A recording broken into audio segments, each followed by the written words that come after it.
কলকাতা শহরে বহু পুরানো রেস্টুরেন্ট আছে, যেগুলো তাদের নামে না হলেও তাদের খাবারের গুণে মানুষের মনে রয়ে গেছে 100 বছরেরও বেশি সময় ধরে। আজকের এপিসোড সেই রকমই একটা জায়গার। এই জায়গার নেই কোনো চাকচিক্য, আছে নিখাদ খাবার আর খাদ্যপ্রেমীদের তালিকায় এই জায়গা আলাদাই একটা জায়গা করে রয়েছে। আমি এই দিন দুটো জায়গা শ্যুট করেছিলাম। পরের ভিডিওতেও উত্তর কলকাতারই আরেকটা জায়গা দেখাবো। এই জায়গাগুলো আসলে নতুনের সন্ধান নয়, পুরনো স্মৃতিকে তরতাজা করার। আশা করি আপনাদের ভালো লাগবে। কলকাতা শহরে এমন কিছু জায়গা আছে যে জায়গাগুলোতে না আপনি এলে মন ভালো হয়ে যাবে। তার মধ্যে এই একটা জায়গা হলো ময়দান। আমার ময়দান ব্যক্তিগতভাবে খুবই পছন্দের একটা জায়গা। সেখানে এই পশ্চিমবঙ্গের এখন যা অবস্থা চলছে, আমার নিজের কাজের খুব প্রেশার, বিভিন্ন রকম চিন্তা ভাবনায় না অনেকদিন বেরোনো হয়। আর আমার একটা স্বভাব আছে মশাই, এক নাগারে কাজ করতে করতে না একটা মেন্টাল ব্লকেজ তৈরি হয়। এবার যার জন্য শুট করাও হচ্ছে না। আজকে একটু বেরিয়েছি, ফটোগ্রাফি করব, তার মধ্যে কিছু যদি শুট করার হয় সেগুলো করব। কি কি ছবি তুললাম সেগুলো হয়তো পরে দেখিয়ে দেবো। আজকের ভিডিওটা না একটু অন্যরকম, মানে শুধুমাত্র যে খাবো দাবো তা নয়, একটু ঘুরবো, একটু প্রকৃতিগুলো সম্পর্কে একটু দেখাবো। আমি একটা টাইমে ছবি তুলতাম, যার ফলে না এই ছবি তোলার হ্যাবিটটা আমার রয়ে গেছে। আসুন দেখি, ময়দান চত্বরে একটু ঘোরাঘুরি করি, কোথাও কিছু খাই, দেখা যাক। কলকাতা শহরটা আপনার কতটা প্রিয় আমার জানা নেই, কিন্তু আমার খুব কাছের। তাই কখনো মন খারাপ হলেই আমি গঙ্গার ঘাট, ময়দান বা ভিক্টোরিয়ার সামনে ছুটে যাই একটু বিশুদ্ধ অক্সিজেনের আশায়। গত কয়েক সপ্তাহ কাজের অত্যাধিক চাপে জেরবার হাল, মেন্টাল ব্লকেজ তৈরি হচ্ছে। তাই একবেলার ছুটি নিয়ে একটু কলকাতা শহরে অক্সিজেন হাবে দৌড়ে গেছিলাম। ভিক্টোরিয়ার সামনের এই রাস্তাটা দেখলেই আপনাদের কি মনে হয় জানাবেন। আমার তো মনে হয় এই ঘোড়ায় টানা গাড়ি, ফুচকার স্টল বা এই ঘোড়াগুলোর দাঁড়িয়ে থাকা প্রতি মুহূর্তে আমাদের মনে করিয়ে দেয় আমার মহানগরী অন্যান্যদের তুলনায় অন্তত লড়ে যাচ্ছে। ময়দান চত্বর থেকে বেরিয়ে গেছি, এখন চলেছি রবীন্দ্র সরণির উদ্দেশ্যে। যাচ্ছি একটু সন্ধ্যেবেলার খাবার দাবার খেতে। চিতপুরের যাত্রা পার্টি, সবাই নামটা শুনেছেন। আমি এই মুহূর্তে রবীন্দ্র সরণিতে দাঁড়িয়ে আছি, ময়দান চত্বর থেকে বেরিয়ে গেছি, একটু ঘোরাঘুরি করলাম, একটু ছবি টবি তুললাম, নিজের মতন একটু সময় কাটালাম। এখন ওরিয়েন্টাল রেস্টুরেন্টে খেতে যাব, খাওয়া দাওয়ার সারি। মোগলাই পরোটা, মাটন কষার খুব নাম শুনেছি, খেয়ে দেখা যাক কিরকম খাবার। চলুন। এই জায়গাটার মধ্যে না একটা আলাদা নস্টালজিক এফেক্ট আছে বুঝলাম। আমি আগে কখনো আসিনি এখানে।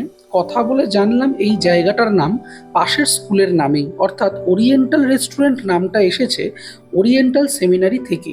পুরানো কাঠের টেবিল চেয়ার, মেনু বোর্ডটা ঘুরিয়ে একটু দেখিয়ে দিলাম। দোকান খোলা 3টে থেকে রাত 10টা পর্যন্ত, তবে মোগলাই ভাজা শুরু হয় দুপুর 3:30 থেকে। ফলে 3টেতে এলেও একটু অপেক্ষা করতে হবে আপনাদের।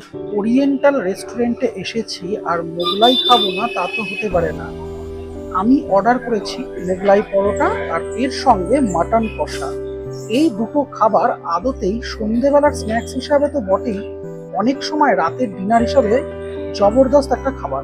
আমি আমার খাবার অর্ডার করেছিলাম, সেই মতো দক্ষ কায়দায় ময়দার লেচি বেলে মোগলাই বানানো শুরু হলো। এই মোগলাই বানানো দেখলেই মনটা ভালো হয়ে যায়। মোগলাইয়ের ভিতরের জিনিসপত্রের পরিমাণ যথেষ্ট, সাথে একটা আলুর তরকারি দেয় যেটা বেসিক, একটু শসা পেঁয়াজের পুরনো যুগের স্যালাড আর খানিকটা ভালোবাসা। এগুলোই তো সব আজকের দিনে। ফ্যান্সি রেস্টুরেন্ট বা বুফের বাইরে এগুলোও একটু দেখুন, ভালো লাগবে।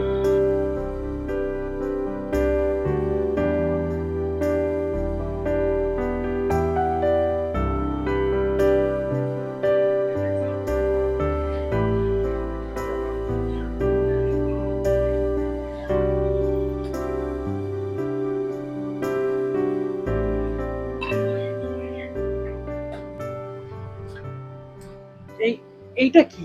এটা মাটন চপ। মাটন চপ কত? 30 টাকা। আর এটা পাশেরটা ভেজিটেবিল চপ কত?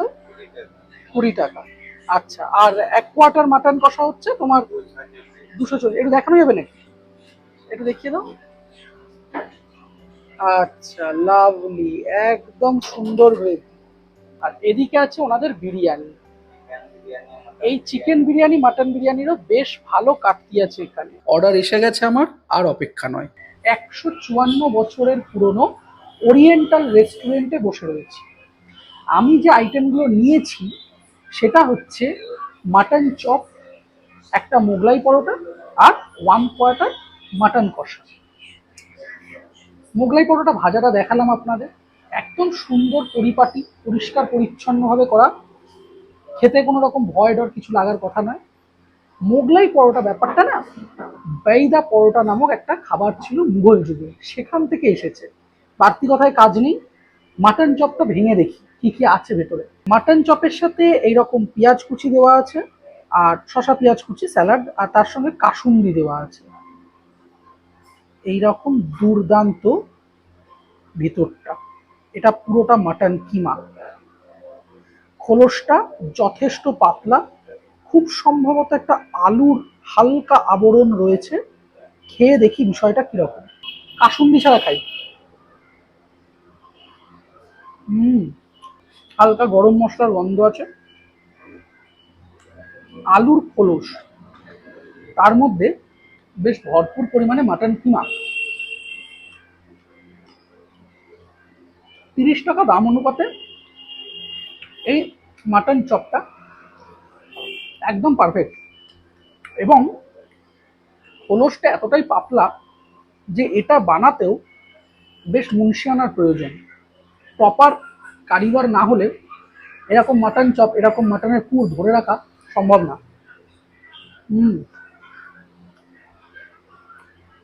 এই কাসুন্দিটার না একটা ব্যাপার আছে, মানে একেবারে ঝাঁঝালো কাসুন্দি। আমি কাসুন্দি নিয়ে ঘাটাঘাটি খুব একটা পছন্দ করি না, সেটা যদি পুরনো হয়। কিন্তু এই কাসুন্দি নিয়ে কথা বলছি মানে বুঝতে হবে কাসুন্দির একটা ব্যাপার আছে, একটা আলাদাই টক আর ঝাঁঝালো একটা ব্যাপার খুব ভালোভাবে হিট করছে। Mutton chop, veg cutlet, fish fry, এই আইটেমগুলো না একটা সময় সন্ধ্যার খাবার হিসাবে যেমন জনপ্রিয় ছিল, আজকের যুগে ইয়ংস্টারদের কাছেও খাবারগুলো কিন্তু সমানভাবে জনপ্রিয়। এমনটা নয় যে এই খাবারগুলো ভুলে যাওয়ার পথে। এই খাবারগুলো আদতে ভালো। খুব সামান্য লঙ্কা কুচি আছে, মুখে অল্প আদা পড়ছে, আর মাটন একদম প্রতি গড়াসে।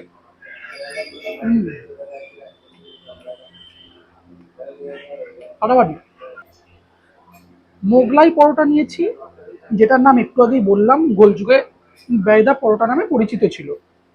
এরকম শুকনো একটা আলুর তরকারি যেমন সব জায়গায় দেয়, এটা আমার একটু বেশি শুকনো বলে মনে হচ্ছে, তবু ঠিক আছে, নেগলিজেবল। কারণ মোগলাইয়ের সাথে আমি খুব একটা বেশি তরকারি খাই না।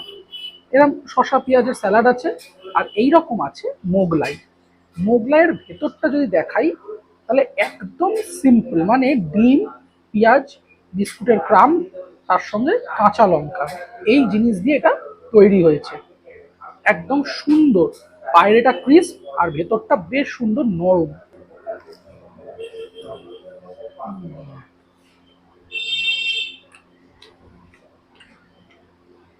আমার খাওয়া অন্যতম সেরা মোগলাই। এই মোগলাইটাকে আমি নিঃসন্দেহে 10-এর 10-এর ওপর যদি কোনো রেটিং থাকতো, মানে 10-এ 15, 20 যদি দেওয়া যেত, রাজি ছিলাম। এত সুন্দর মোগলাই আমি সত্যি কম খেয়েছি। একটা গ্রাস খাওয়ার পর ডিমের এবং পেঁয়াজের ক্রাঞ্চগুলো মুখে পড়লো, জাস্ট প্রত্যেকটা ফ্লেভারকে আলাদা আলাদা করে বোঝা গেল। এমন নয় যে মোগলাইয়ের মধ্যে সবকিছু ঘেটে ঘুটে দিয়ে ঠান্ডা হয়ে গেলে ব্যাপারটা জমে যাবে, শক্ত হয়ে যাবে, একদম নয়। একদম সম পরিমাণ সবকিছু দেওয়া। হাঁসের ডিমের মোগলাই, 85 টাকা দাম, ফাটাফাটি। এটার জন্য আলুর তরকারি আছে ঠিকই, আমার আলুর তরকারি লাগবে না। আলুর তরকারিটা বেসিক, মানে এই আলুর তরকারিটা দিয়ে আপনি শুকনো পরোটাও খেতে পারবেন, রুটি বলুন পরোটা বলুন, রোববার দিন সকালবেলা যদি কোনো লুচি টুচি হয়, এই তরকারিটা দিয়ে খেয়ে নিতে পারবেন। কিন্তু মোগলাইটা, এই মোগলাইটা আলাদা করে প্রশংসার দাবি রাখে ভাই। উত্তর কলকাতায় যতগুলো কেবিন স্টাইল রেস্টুরেন্ট বলুন, পুরোনো রেস্টুরেন্ট বলুন, তার মধ্যে এই জায়গাটা আলাদা করে একটা মনে ধরে গেল। আমি অনেক আগে এখানে মোগলাই খাইনি, মিস করেছি, কিন্তু এই মোগলাইটা খাওয়ার পর মনে হয়েছে যতবার কলকাতায় আসবো, মানে উত্তর কলকাতায়, আমাকে এখানে গাড়ি থামাতে হবে। এই জায়গাটা ফাড়াবাটি, মোগলাইটা বেশ দুর্দান্ত। এটা মাটন কষা দিয়ে খাবো। মাটন 1 কোয়ার্টার বলেছিলাম, 1 কোয়ার্টারে 4 পিস থাকার কথা, আমি 5 পিস পেয়েছি। একদম সুন্দর এরকম হালকা তেল ছেড়ে যাওয়া গ্রেভি। এই মাটনটার গ্রেভিটা না দেখে মা রবিবার দিন যে মাটন কষাটা রান্না করে আলু ছাড়া, সেটার কথা মনে পড়ে যাচ্ছে। মানে একেবারে সুন্দর। সাইজগুলো দেখুন, মানে একদম খুব বড় নয়, আবার খুব ছোটও নয়। মানে যে দাম, সেই দাম অনুপাতে এইরকম 4 পিস মাটন ঠিক আছে, আমার মতে ঠিক আছে। আমি মোগলাই পরোটাটা মাটন কষা গ্রেভিটাকে ডিপ করি, তারপর খাই। ওয়েট করতে পারছি না।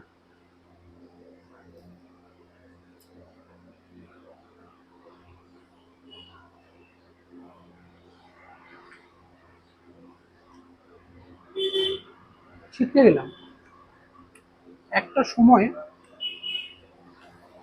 80-র দশকে বাড়িতে জামাইবাবুরা এলে শালিরা বায়না করতো সিনেমা দেখতে যাবে, থিয়েটার দেখতে যাবে, নাটক দেখতে যাবে।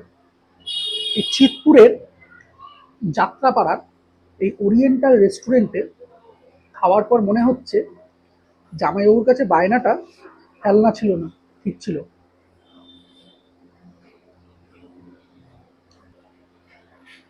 এইরকম মাটন, মানে খুব যে হাড় আছে সেটা নয়, বেশ নরম। তবে একটু মাটন কষা একটু ছিঁড়ে ছিঁড়ে না খেলে ঠিক মন ভরে না। আমার কাছে এই মাটন কষার যে সিদ্ধটা, সেটা একদম পারফেক্ট। আমি এইরকম মাটন কষার একটু পিস দিয়ে মোগলাই পরোটার একটা বাইট দিই। Too good.